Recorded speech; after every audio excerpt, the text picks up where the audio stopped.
Bihar JDU office में गुरुवार को प्रवक्ताओं की बैठक चल रही थी।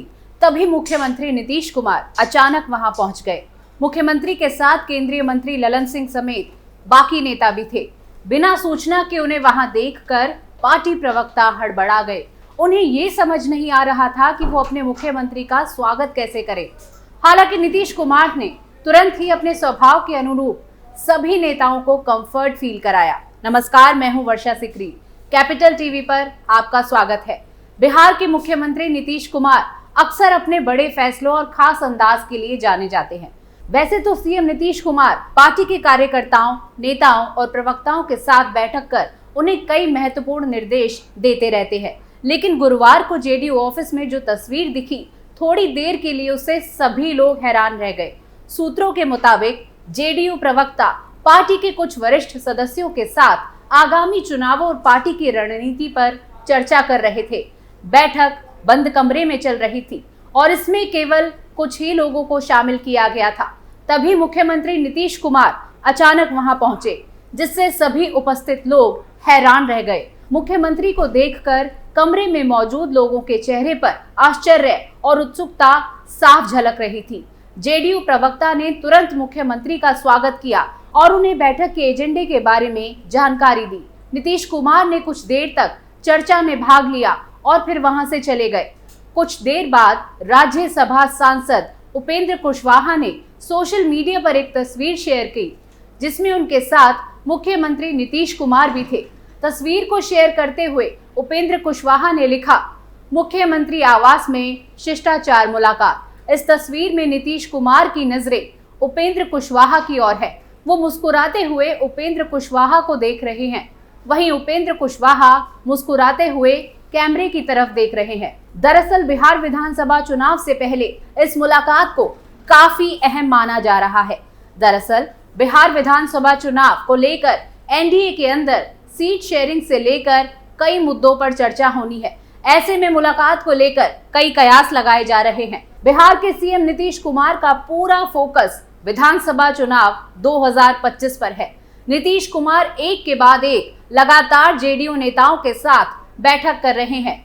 इन बैठकों से पता चलता है कि पार्टी चुनाव को लेकर काफी गंभीर है। नीतीश बैठक दर बैठक ये साफ मैसेज देते नजर आ रहे हैं कि वो हर हाल में ये चुनाव जीतना चाहते हैं। उन्होंने अपनी चाहत को पूरा करने के लिए रणनीति भी तैयार कर ली है। महागठबंधन के जरिए स्वास्थ्य को लेकर उठाए जा रहे सवालों के बीच आगामी बिहार विधानसभा चुनाव को लेकर नीतीश कुमार बेहद एक्टिव हैं।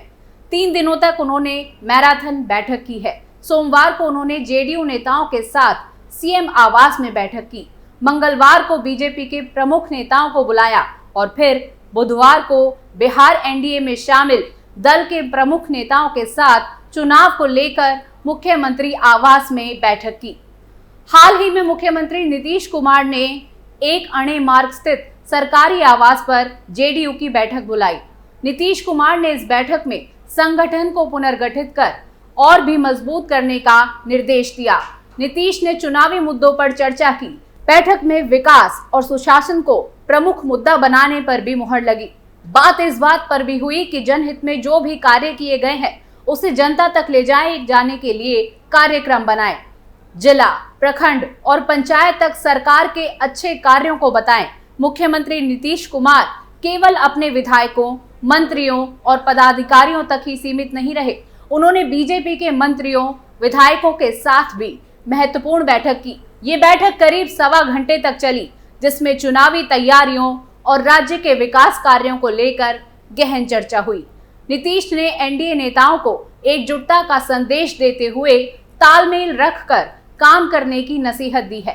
2005 से अब तक बिहार में विकास के क्या काम हुए, इसकी जानकारी जन जन तक पहुंचाने का टास्क दिया है। केंद्र और बिहार सरकार की उपलब्धियों को बताने को जनता को कहा है। 1990 से 2005 तक आरजेडी का शासनकाल कैसा था, 2005 से 2025 का बिहार कैसा है, कितना बदलाव हुआ, इसके बारे में बताना है। एनडीए जंगल राज के मुद्दे पर आरजेडी को घेरेगा। विकास और सुशासन के मुद्दे पर एनडीए चुनाव लड़ेगा। साझा चुनाव प्रचार का रोड मैप भी जल्द तय होगा। एनडीए जल्द ही संयुक्त जनसंपर्क अभियान शुरू कर सकता है। इसके जरिए जनसभाएं और संवाद कार्यक्रम चलाए जाएंगे। बीजेपी ने पहले ही ऐलान कर दिया है कि अगला चुनाव नीतीश कुमार के नेतृत्व में लड़ा जाएगा। अब सवाल ये उठता है कि आखिर नीतीश कुमार और जेडीयू के लिए ये चुनाव कितना मायने रखता है। अब सवाल ये उठता है कि आखिर नीतीश कुमार और जेडीयू के लिए ये चुनाव इतना मायने क्यों रखता है। क्या जेडीयू ये मान चुकी है ये नीतीश का आखिरी चुनाव है?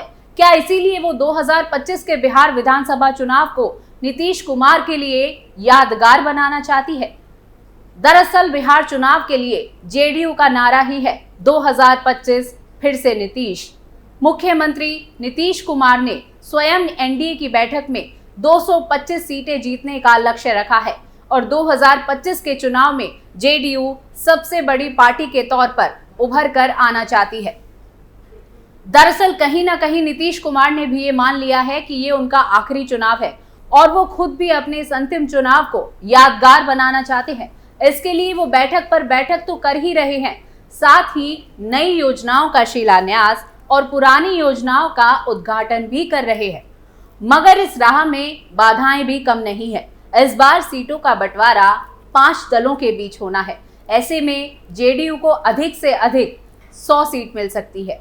दूसरी बाधा यह है कि पिछले चुनाव में जेडीयू तीसरे नंबर पर रही, तब एलजेपी रामविलास के राष्ट्रीय अध्यक्ष चिराग पासवान की नाराजगी सिर चढ़ के बोली थी और साल 2020 के विधानसभा चुनाव में मात्र 43 सीट ही मिल पाई थी। आगामी विधानसभा चुनाव 2025 में चिराग पासवान की भूमिका में आरसीपी सिंह, प्रशांत किशोर भी नजर आ सकते हैं। अब आईपी गुप्ता, शिवदीप लांडे की पार्टी क्या गुल खिलाएगी ये तो समय रहते ही पता चलेगा। पार्टी के भीतर कद्दावर नेताओं के आपसी कलह भी रास्ते का रोड़ा बन सकते हैं। वहीं बैठक दर बैठक करने में महागठबंधन भी पीछे नहीं है। इसके पहले महागठबंधन की 3 बार बैठक हो चुकी है। अब महागठबंधन की अगली बैठक 18 मई को होगी। ये जानकारी बिहार कांग्रेस के प्रभारी कृष्ण अल्लावरू ने गुरुवार को राजधानी में दी। हालांकि उन्होंने ये नहीं बताया कि इस बैठक का आयोजन कहां पर होगा। गुरुवार को राजधानी पटना पहुंचे बिहार कांग्रेस के प्रभारी कृष्णा अल्लावारू ने 18 मई को होने वाली इंडिया गठबंधन की बैठक पर कहा कि आगे क्या करना है, बैठक में इस पर निर्णय होगा। उन्होंने ये भी कहा कि इंडिया गठबंधन सभी 243 सीटों पर चुनाव लड़ेगी, ना कि कोई पार्टी चुनाव लड़ेगी। आपको बता दें कि पिछले 1 महीने में ये चौथा मौका होगा जब महागठबंधन की बैठक का आयोजन किया जाएगा। महागठबंधन की तरफ से पहली बैठक का आयोजन 17 अप्रैल को आरजेडी के प्रदेश कार्यालय में आयोजित किया गया था। वहीं 24 अप्रैल को दूसरी बैठक का आयोजन सदाकत आश्रम में किया गया था। इसके बाद 4 मई को महागठबंधन ने राजधानी के दीघा इलाके में स्थित एक रिजॉर्ट में तीसरी बैठक का आयोजन किया था और अब महागठबंधन की चौथी बैठक का आयोजन किया जाएगा। उधर भारत और पाकिस्तान के बीच तनाव चरम पर है। भारत ने ऑपरेशन सिंदूर को अंजाम दिया तो पाकिस्तान ने बौखलाहट में भारत के 15 इलाकों पर हमला किया और जवाबी कार्रवाई में भारत ने पाकिस्तान के एयर डिफेंस सिस्टम को तबाह कर दिया। पहलगाम हमले का बदला लेने का प्रण पहली बार प्रधानमंत्री नरेंद्र मोदी ने मधुबनी की धरती पर ही लिया था, जिस पर वो अटल हैं। पीएम मोदी का ऑपरेशन सिंदूर अभी भी जारी है। वहीं नीतीश कुमार का ध्यान सिर्फ और सिर्फ बिहार विधानसभा चुनाव पर टिका हुआ है, क्योंकि उनके लिए इस चुनाव में फतह हासिल करना बेहद जरूरी हो गया है। हर अपडेट आपको कैपिटल टीवी पर यूं ही मिलती रहेगी। कमेंट सेक्शन में हमें बताइएगा जरूर कि आपको ये वीडियो कैसा लगा और कैपिटल टीवी को लाइक, सब्सक्राइब और शेयर करना ना भूलिए। फिर मिलते हैं। नमस्कार।